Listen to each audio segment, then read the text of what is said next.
Welcome to my channel. ఇవాళ July month current affairs చూద్దాం. అందులో first question, railway protection force కొత్తగా ప్రారంభించిన యాప్ పేరు ఏమిటి? The correct answer is Sanjnaan. వివరణ: కొత్త క్రిమినల్ చట్టాలపై లోతైన సమాచారాన్ని అందించేందుకు railway protection force director general Manoj Yadav mobile application సంజ్ఞాన్ను ప్రారంభించారు. భారతీయ న్యాయ సంహిత BNS 2023, భారతీయ నాగరిక్ సురక్ష సంహిత BNSS 2023, భారతీయ సాక్ష్య అధినియం BSA 2023 గురించి ఈ యాప్ ద్వారా RBF సిబ్బందికి అవగాహన కల్పిస్తారు. సెకండ్ క్వశ్చన్, లోకసభ స్పీకర్ ఎవరు? Answer is Om Birla. Third question, statistics and programme implementation మంత్రిత్వ శాఖ ఏ పోర్టల్ను ప్రారంభించింది? ద ఆన్సర్ ఈస్ ఈ సంఖ్యకి పోర్టల్. వివరణ: ఈ సంఖ్యకి పోర్టల్లో దేశంలోని అధికారిక గణాంకాలను, సమగ్ర డేటాను అందిస్తుంది. National accounts statistics, consumer price index, industrial production index, industries యొక్క వార్షిక survey, periodic labour force survey, గృహ వినియోగ వ్యయ సర్వే, బహుళ సూచికల సర్వే వంటి గణాంకాలను ఈ పోర్టల్లో ఉంచుతారు. ఫోర్త్ క్వశ్చన్, జార్ఖండ్ సీఎంగా ఎవరు ప్రమాణ స్వీకారం చేశారు? The correct answer is Hemant Soren. Fifth question, Britain ప్రధానిగా ఎవరు ఎన్నికయ్యారు? The answer is Keir Starmer. వివరణ: ఎన్నికల్లో లేబర్ పార్టీ 412 సీట్లు గెలుపొందడంతో కైర్ స్టార్మర్ ప్రధానిగా నియమిస్తూ బ్రిటన్ రాజు చార్లెస్ ఆదేశాలు జారీ చేశారు. బకింగ్హామ్ ప్యాలెస్లో ఆ దేశ 58వ ప్రధానిగా కైర్ స్టార్మర్ బాధ్యతలు స్వీకరించారు. రచెల్ రివ్ను తొలి మహిళా ఆర్థిక మంత్రిగా నియమిస్తున్నట్లు PM స్టార్మర్ తెలిపారు. రిషి సునక్ నేతృత్వంలోని కన్జర్వేటివ్ పార్టీ ఓటమి పాలవడం 14 ఏళ్ల తర్వాత ఇదే తొలిసారి.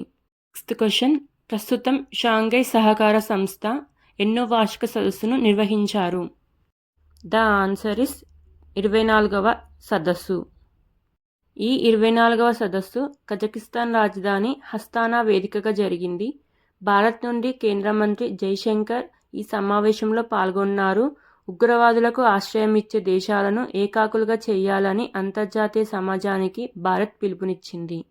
వివరణ: షాంఘై సహకార సంస్థ అనేది 2001లో చైనా మరియు రష్యాచే స్థాపించబడిన యూరోపియ రాజకీయ, ఆర్థిక, అంతర్జాతీయ భద్రత మరియు రక్షణ సంస్థ.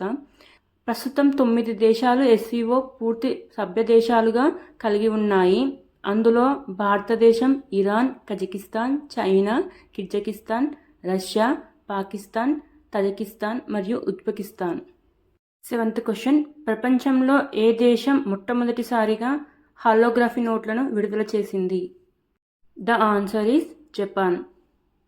ఈ హాలోగ్రఫీ నోట్లను దృష్టిలోపం ఉన్నవారు గుర్తించడానికి సహాయపడతాయి. మార్చ్ 2025 చివరి నాటికి 7.5 బిలియన్ కొత్త నోట్లను ముద్రించనున్నారు. ఎయిత్ క్వశ్చన్, అంతర్జాతీయ ద్రవ్యనిధి ఇంటర్నేషనల్ మానిటరీ ఫండ్ విడుదల చేసిన ఆర్థిక వ్యవస్థలను అంచనా వేసి AI ప్రిపేర్నెస్ ఇండెక్స్లో భారత్ ఎన్నో స్థానంలో నిలిచింది? ద ఆన్సర్ ఇస్ 72వ స్థానం. వివరణ: ఇంటర్నేషనల్ మానిటరీ ఫండ్ లేదా అంతర్జాతీయ ద్రవ్యనిధి అనేది ఐక్యరాజ్య సమితి యొక్క ప్రధాన ఆర్థిక సంస్థ. ఈ IMF ప్రధాన కార్యాలయం వాషింగ్టన్ DCలో ఉంది. అంతర్జాతీయ ద్రవ్యనిధి విడుదల చేసిన AI ప్రిపేర్నెస్ ఇండెక్స్లో సింగపూర్, డెన్మార్క్, USA, నెదర్లాండ్ తొలి 4 స్థానాల్లో ఉన్నారు. సౌత్ సుడాన్ అనేది చివరి స్థానంలో ఉంది. నెక్స్ట్ క్వశ్చన్, ప్రపంచంలో మనుషులు జీవించే ప్రాంతానికి అత్యంత దూరంగా ఉన్న దీవి ఏది? The correct answer is Tristan da Cunha. వివరణ: దక్షిణ అమెరికా ఖండానికి, ఆఫ్రికా ఖండానికి మధ్యలో ఈ దీవి ఉంటుంది. నాసాకు చెందిన ల్యాండ్సైట్ ఉపగ్రహం ఇటీవల ఈ దీవిని ఫోటో తీసింది. 207 చదరపు కిలోమీటర్ల విస్తీర్ణం ఉన్న ఈ దీవిలో ఎక్కువ భాగం పర్వతమే ఉంటుంది. ఇక్కడ జనాభా 300 మంది లోపే ఉంటారు. ప్రపంచంలోనే అత్యంత దూర ప్రాంతంగా పిలువబడుతుంది. నెక్స్ట్ క్వశ్చన్, తెలంగాణలో హరితహారం స్కీమ్ను సీఎం రేవంత్ రెడ్డి ఏమని మార్చారు? ద కరెక్ట్ ఆన్సర్ ఇస్ వన మహోత్సవం. వివరణ: తెలంగాణ రాష్ట్రంలో వన మహోత్సవాన్ని సీఎం రేవంత్ రెడ్డి వరంగల్లో ప్రారంభించారు. ఈసారి 20 కోట్ల మొక్కలను నాటాలని ప్రభుత్వం లక్ష్యంగా పెట్టుకుంది. Next question, T20 world cup విజేతగా ఎవరు నిలిచారు? The answer is Bharat. వివరణ: T20 వరల్డ్ కప్లో ప్లేయర్ ఆఫ్ ది మ్యాచ్గా విరాట్ కోహ్లీ నిలిచారు. ప్లేయర్ ఆఫ్ ది టోర్నమెంట్గా బుమ్రా నిలిచారు. భారత జట్టుకు నజరానాగా BCCI 125 కోట్లు ఇచ్చారు. తొలిసారి ఫైనల్కు చేరిన సౌత్ ఆఫ్రికాపై భారత్ 7 పరుగుల తేడాతో విజయం సాధించింది. 17 ఏళ్ల తర్వాత కప్ను అందుకుంది. టోర్నీ మొత్తం ఒక మ్యాచ్ ఓడకుండా ప్రపంచ కప్ సాధించిన తొలి టీమిండియాగా చరిత్ర సృష్టించింది. T20 ఫార్మాట్లో 50 విజయాలు అందించిన కెప్టెన్గా రోహిత్ శర్మ తొలి స్థానంలో ఉన్నారు. నెక్స్ట్ క్వశ్చన్, SBI నూతన చైర్మన్ ఎవరు? The answer is Chella Srinivasulu. Next question, Maharashtra తొలి మహిళా సీఎస్గా ఎవరు నియమితులైనారు?